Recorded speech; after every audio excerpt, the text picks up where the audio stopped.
Mari kita melanjutkan pembahasan kita dengan tema sistem kontrol ekonomi yang diambil dari Wahyu pasal 13 ayat 15 sampai 18. Demikianlah firman Tuhan, dan kepadanya diberikan kuasa untuk memberikan nyawa kepada patung binatang itu, sehingga patung binatang itu berbicara juga dan bertindak begitu rupa, sehingga semua orang yang tidak menyembah patung binatang itu dibunuh. Dan ia menyebabkan sehingga kepada semua orang, kecil atau besar, kaya atau miskin, merdeka atau hamba, diberi tanda pada tangan kanannya dan pada dahinya, dan tidak seorang pun yang dapat membeli atau menjual selain daripada mereka yang memakai tanda itu, yaitu nama binatang itu atau bilangan namanya. Nah, saudaraku, di dalam ayat 15 melanjutkan penjelasan tentang binatang kedua yang muncul dari dalam bumi. Binatang ini diberikan kuasa supranatural untuk memberi nafas kehidupan kepada patung binatang pertama yang muncul dari dalam laut, sehingga patung tersebut menjadi hidup dan dapat berbicara.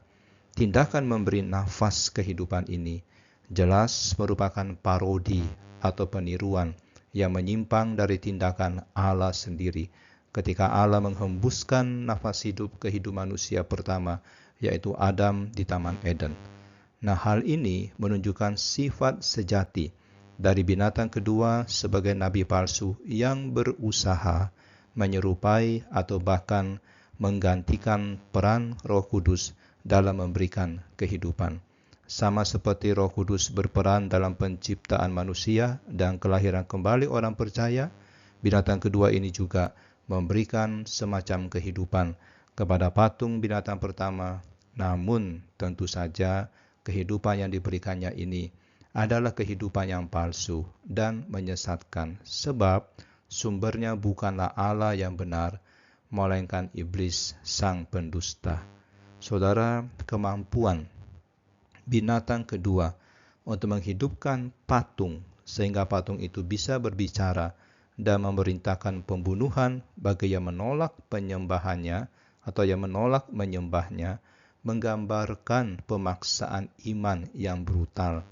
Ini mencerminkan situasi nyata di zaman Yohanes, di mana kekaisaran Romawi memaksa penyembahan kepada kaisar sebagai dewa, dan orang Kristen yang menolak akan dihukum mati.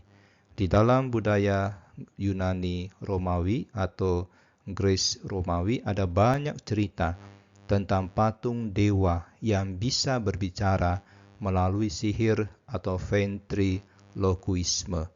Nah, di sini Yohanes menggunakan gambaran ini untuk menunjukkan tipu daya iblis yang menyesatkan manusia agar menyembah ciptaan daripada Sang Pencipta. Nah, selanjutnya di dalam ayat 16-17, di situ mendeskripsikan bahwa binatang kedua ini juga memaksakan sebuah sistem kontrol total atas kehidupan ekonomi.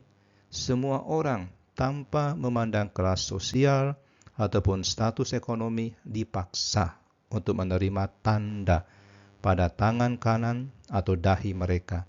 Hanya mereka yang memiliki tanda ini yang diizinkan untuk membeli atau menjual barang dan jasa. Ini adalah bentuk pemboikotan dan diskriminasi ekonomi yang sangat kejam dan efektif untuk memaksa orang tunduk pada pemerintahan binatang. Nah, saudara, di dalam dunia di mana transaksi finansial semakin terintegrasi dan bergantung pada sistem digital, ancaman seperti ini bukan lagi sekedar fiksi apokaliptik. Kita bisa membayangkan situasi di mana akses kepada rekening bank, kartu kredit, atau uang digital dikontrol oleh penguasa yang jahat dan ditarik dari mereka yang dianggap sebagai musuh negara atau sistem. Ketergantungan kita pada teknologi memungkinkan kekuasaan yang jahat untuk memonopoli sendi-sendi kehidupan vital demi memaksa kepatuhan. Saudara, mereka yang takluk kepada sistem antikristus ini akan diberikan semacam tanda yang berfungsi sebagai bukti loyalitas sekaligus izin untuk bertransaksi. Tanda ini sangat mungkin berbentuk tautan digital antara tubuh seseorang di tangan atau kepala dengan identitas virtualnya. Ia tidak akan bisa membeli atau menjual apapun tanpa pemindaian biometrik yang mengkonfirmasi kepemilikan tanda itu. Saudara, beberapa penafsir mengaitkan tanda ini dengan praktek-praktek dalam dunia kuno seperti cap perbudakan, tato religius, stempel pada dokumen dagang, atau penyalahgunaan filateri Yahudi.